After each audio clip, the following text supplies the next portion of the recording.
Good evening, everyone. Welcome to day 25 of Hope from the Stevens Home. I hope that you are experiencing hope. You're learning how to find hope in the everyday during these trying times. And so we just want to bring a little bit of hope from our family to yours. And as we came up with this idea, 30 days of hope, our desire was for the month of April to spend it with you and sharing different ways that we have hope, different ways that we're learning and growing with each other, different ways that we're experiencing joy and love, as well as experiencing the challenges of life. Because it has been challenging the past few months, and so we recognize that. We recognize that it's not all pretty. It's not all rainbows and unicorns, as I've heard others say. But I'm glad you're spending a few moments with us this evening. If you're on live with us right now, I just invite you to say hello in the chat window. Let us know that you're here. Hi, Carissa, my lovely wife, is online. Let us know that you're here, you're watching. We'd love to greet you personally. We're so glad that you're able to join us. If you're watching a replay, please take a moment to comment and like us, like the video and YouTube, and let us know. We're excited about what comes next after 30 Days of Hope is over, and how we can continue the message and continue the story that we're telling. So tonight, I just want to share with you, some of my thoughts over the past 2 months, just about 2 months that we've been processing through the coronavirus, COVID-19, and the situations that have arisen from that. When I first heard about coronavirus and what was happening in Asia and as it began to bubble out, it was not a very immediate concern. It was not something that we seem to have to worry about. Like many viruses that we've encountered over the past decade to 20 years, it seemed like maybe this would be like the swine flu and the bird flu and SARS and MERS and those other viruses that seem to cause a lot of commotion and a lot of concern, but at the same time they impacted some people's lives, but it never spread to the level of a pandemic. When we first heard about COVID-19, my thoughts were similar to that. Maybe this is just like those other viruses that we've heard about over the past decade to 15 years. Hi, Julie. It's glad to see you on tonight. But quickly, over a month, a 6-week window, we began to see that this was a very different virus. This was a very different situation. It was impacting people in very different ways than any of the previous viruses that we'd seen. Longer hospital times, more serious hospital care that was causing strain on medical facilities and medical practitioners.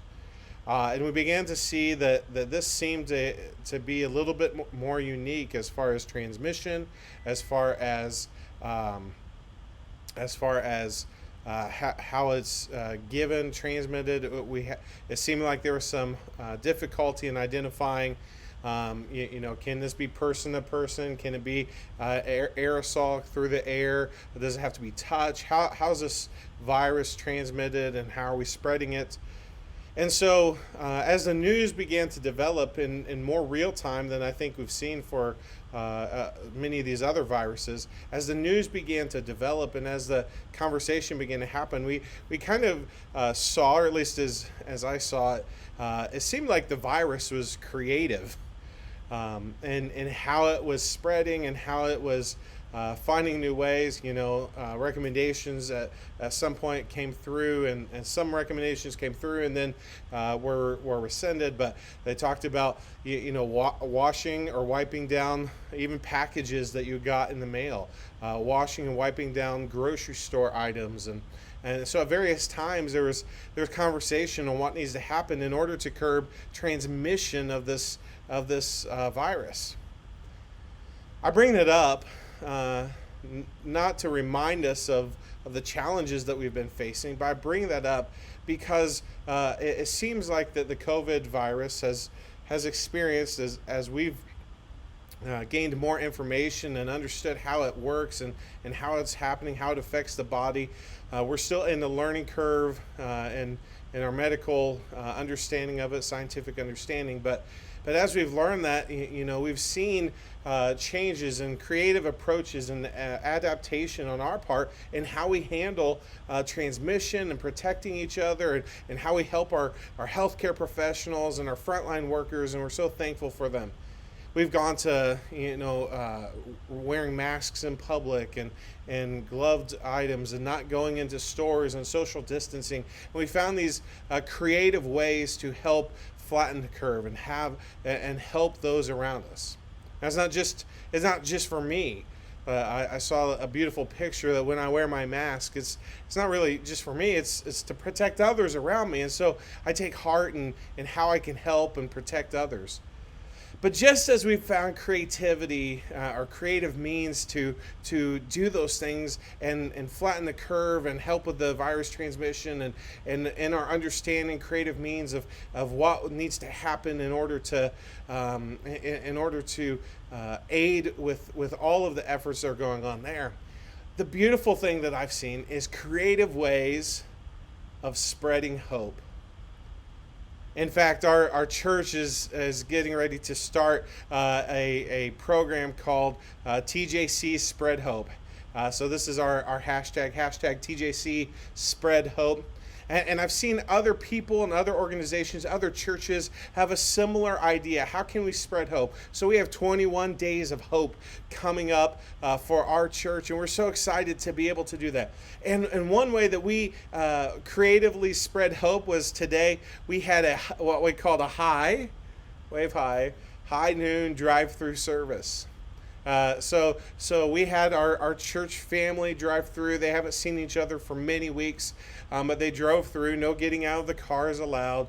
But we invited them to take part and decorate cars and just wave and say hello. And then we gave each person, while we were masked up and gloved up, we gave each person a small gift and let them know how much we love them and how much we miss them. And it was so beautiful to see all of the families and all of the people come through the line. And we encouraged and we invited the community to be a part as well. And one person drove in and said, "I don't know what's going on here, but I was waved in and I just thought I'd follow along." And we were able to give her a gift bag and let her know that we care for her and love her. And so excited to be able to meet her through this way. What a great way to spread hope. Because let me tell you, one thing, a silver lining in the storm that we're in, is that we have seen the heart of hope blossom. The ideas and creativity of how can we find hope and joy in these moments just begin to blossom and begin to come to life through a variety of creative means. How we can be creative with others when before we had circumstantial get-togethers.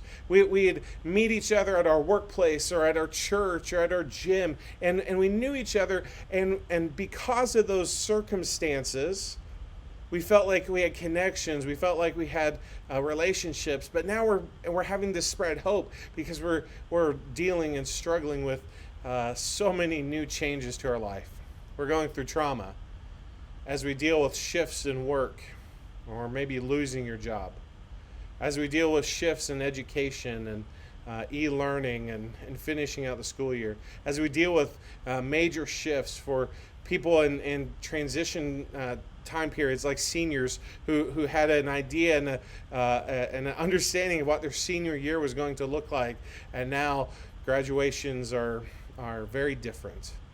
Walking across that stage and receiving a diploma different. Proms are different.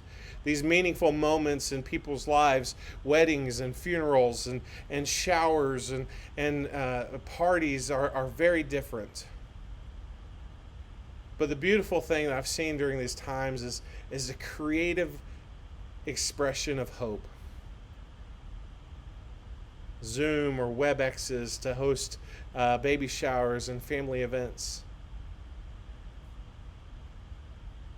What a great way. I know that there was a wedding shower that took place today for a family member, and I saw this beautiful picture of people who normally would not have been celebrating together because they live in different parts of the country, but all online, sharing in this time together.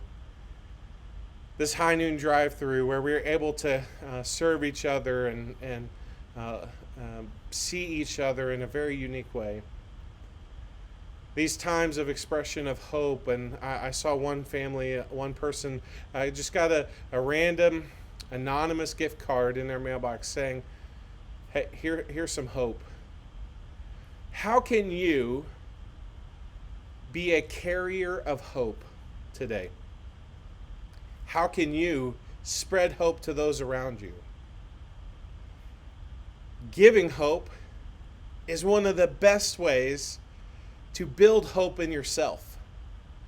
When you give hope to others, it also creates and it builds hope in yourself. I see these times and these events and the challenges and the situations that are coming out of it.